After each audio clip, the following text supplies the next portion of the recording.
Dalam nama Bapa dan Putra dan Roh Kudus. Amin. Allah yang berbelas kasih, sabda-Mu adalah terang dan pelita hidup kami. Bimbinglah kami oleh Roh Kudus-Mu. Amin. Salam, Bapak, Ibu, dan saudara-saudari dalam Kristus Yesus. Salam sejahtera dan damai beserta Yesus Kristus. Marilah kita membaca, mendengarkan, dan merenungkan firman Allah.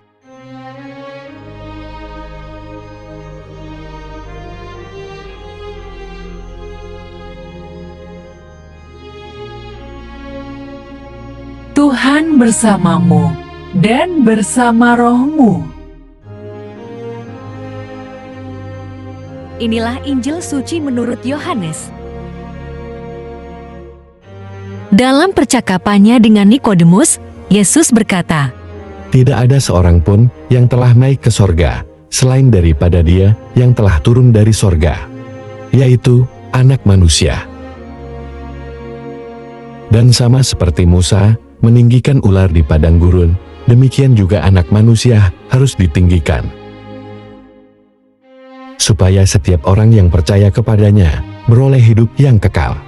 Karena begitu besar kasih Allah akan dunia ini, sehingga Ia telah mengaruniakan Anaknya yang tunggal, supaya setiap orang yang percaya kepadanya tidak binasa, melainkan beroleh hidup yang kekal.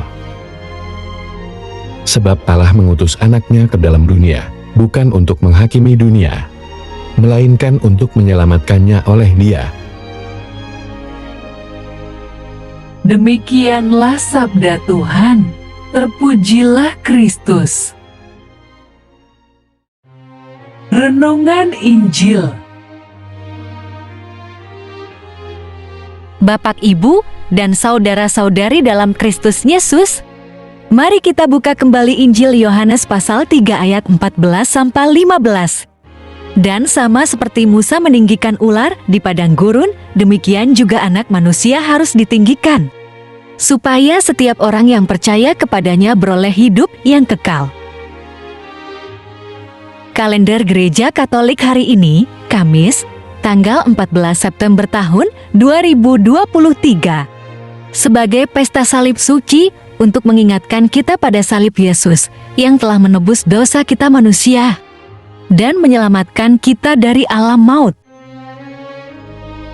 Yesus menyelamatkan dan menjanjikan kehidupan kekal bagi setiap orang yang percaya kepadanya. Akan tetapi, kenyataannya, hidup di dunia ini banyak kesusahan dan penderitaan yang menerpa silih berganti sehingga menyengsarakan banyak umat beriman. Dan tidak sedikit orang beriman bertanya-tanya, "Di manakah Engkau, Yesus, saat aku berharap pertolongan-Mu?" Apa ia ada kehidupan kekal yang belum tahu seperti apa? Sedangkan kehidupan sekarang ini saja begitu menyesakan. Lihat saja situasi dunia saat ini, berbagai bencana alam terjadi, banyak orang kelaparan dan kesulitan mencari nafkah, ketidakadilan dan kejahatan di sana-sini terjadi. Seakan-akan Tuhan biarkan yang kuat menginjak yang lemah, si kaya semakin kaya, yang miskin semakin miskin, dan jeritan minta tolong sepertinya tidak didengar Tuhan. Padahal firman Tuhan mengatakan, Injil Yesaya pasal 59 ayat 1-3, sesungguhnya tangan Tuhan tidak kurang panjang untuk menyelamatkan, dan pendengarannya tidak kurang tajam untuk mendengar. Tetapi yang merupakan pemisah antara kamu dan Allahmu ialah segala kejahatanmu, dan yang membuat Dia menyembunyikan diri terhadap kamu, sehingga Ia tidak mendengar ialah segala dosamu. Sebab tanganmu cemar oleh darah dan jarimu oleh kejahatan. Mulutmu mengucapkan dusta, lidahmu menyebut-nyebut kecurangan. Situasi orang beriman saat ini mungkin mirip dengan situasi yang terjadi pada bangsa Israel, di mana mereka berharap pada Allah melalui Musa yang membawa mereka keluar dari Mesir. Sebab di Mesir, mereka sebagai budak hidup tertekan dan menderita. Namun kenyataannya tidak seperti yang mereka harapkan. hidup di tanah yang berlimpah susu madu, dan yang mereka alami ternyata hidup di gurun, namun kenyataannya tidak seperti yang mereka harapkan. Hidup di gurun dengan makanan yang sama setiap hari, yaitu makanan dari surga. Di saat siang hari tidak panas karena ada tiang awan menudungi mereka. Dan saat malam hari tidak kedinginan karena ada tiang api. Tetapi mereka mengeluh kepada Musa dan kepada Allah. Bapak, Ibu, dan saudara-saudari dalam Kristus Yesus, mari kita buka kitab Bilangan pasal 21 ayat 5. Mereka berkata-kata melawan Allah dan Musa, "Mengapa kamu memimpin kami keluar dari Mesir? Supaya kami mati di padang gurun ini? Sebab di sini tidak ada roti dan tidak ada air, dan makanan hambar ini kami telah muak." Bukankah di zaman sekarang ini tidak sedikit orang beriman mengeluh di dalam hati atau diucapkan tentang kesusahan dan penderitaan yang ditanggungnya seperti hidup di padang gurun? Bangsa Israel lupa bagaimana mukjizat Allah menyertainya di saat melewati Laut Merah, dan mereka tidak bersyukur akan penyediaan mana yang turun dari sorga setiap hari mereka makan.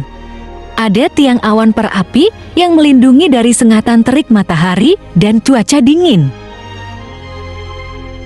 Begitu juga dalam hidup orang beriman, pasti berulang kali menerima berkat Tuhan, tetapi seringkali dilupakan pada saat mengalami kesulitan dan kesusahan hidup di saat yang lain.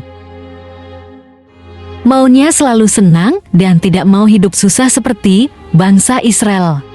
Mengeluh terus tanpa pernah bersyukur, akibatnya Allah marah dan menghukum mereka. Mari kita buka kitab Bilangan pasal 21 ayat 6. Tuhan menyuruh ular-ular tedung ke antara bangsa itu yang memagut mereka, sehingga banyak dari orang Israel yang mati. Puji Tuhan! Haleluya! Kemarahan Allah hanya sesaat saja, sebab Allah mengasihi manusia sebagai umat-Nya. Mari kita buka kitab Bilangan pasal 21 ayat 8. Maka berfirmanlah Tuhan kepada Musa, "Buatlah ular tedung dan taruhlah itu pada sebuah tiang. Maka setiap orang yang terpagut, jika ia melihatnya, akan tetap hidup." Jika bangsa Israel melihat tiang tergantung ular tedung, maka mereka yang berdosa tidak mati tetapi tetap hidup. Yohanes pasal 3 ayat 14-15. Sama seperti Musa meninggikan ular di padang gurun, demikian juga Anak Manusia harus ditinggikan, supaya setiap orang yang percaya kepadanya beroleh hidup yang kekal. Maka sekarang ini melalui salib Yesus, dosa kita telah ditebus. Bapak, Ibu, dan saudara-saudari dalam Kristus Yesus, mari kita baca Injil 1 Petrus pasal 1 ayat 18-19.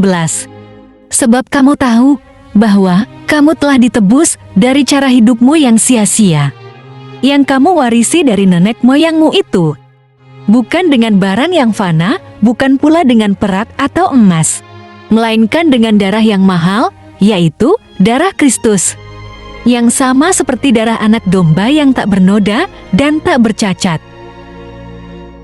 Yesus dengan taat menjalankan tugas perutusan dari Allah Bapa, dan oleh karena itu Allah meninggikan Yesus. Mari kita buka Injil Filipi pasal 2 ayat 9-11.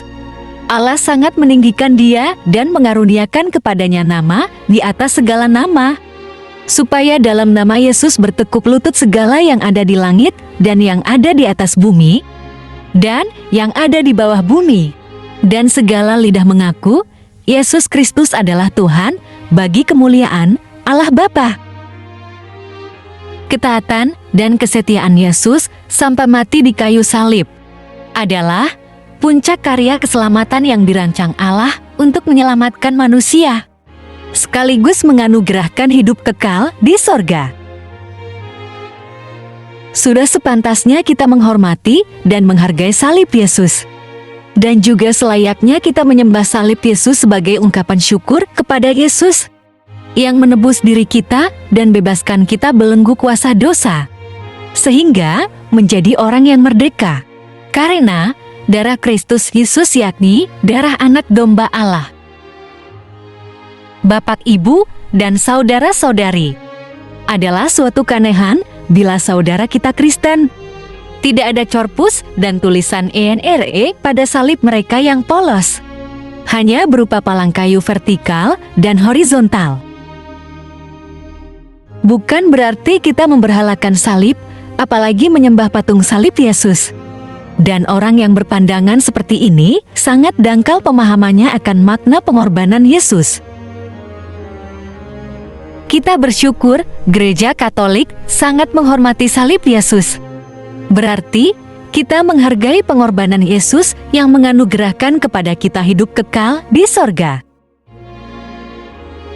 Bapak, Ibu, dan saudara-saudari dalam Kristus Yesus, kesusahan dan penderitaan dialami saat ini, hendaknya terima saja sebagai bagian ikut dalam penderitaan Yesus di kayu salib.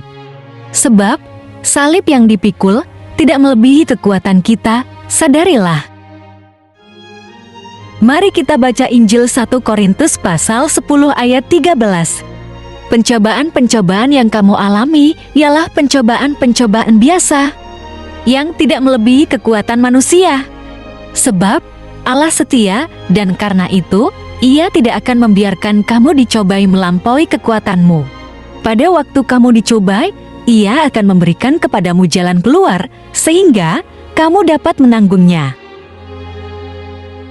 Allah mengasihi kita melalui Yesus Kristus, maka kita ditebus, diselamatkan, bahkan beroleh anugerah hidup kekal. Jangan pernah gadaikan iman percaya kepada Yesus Kristus untuk memuaskan hawa nafsu kedagingan dan kenikmatan duniawi.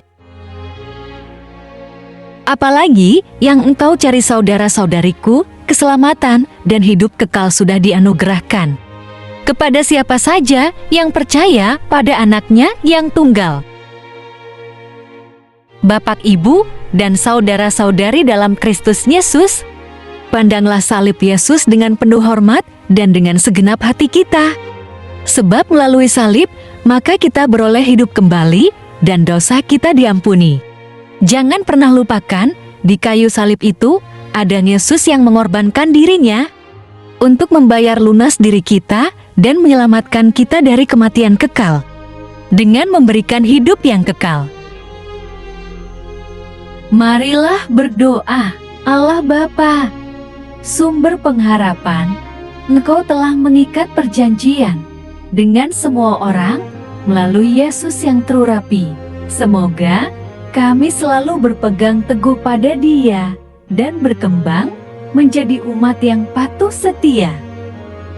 Dengan pengantaraan Yesus Kristus, Putra-Mu, Tuhan kami yang bersama Dikau, dalam persatuan Roh Kudus, hidup dan berkuasa, Allah, sepanjang segala masa. Dalam nama Bapa, Putra, dan Roh Kudus. Amin. Terima kasih sudah mendengarkan dan merenungkan firman Allah. Jangan lupa subscribe dan jangan lupa juga aktifkan loncengnya.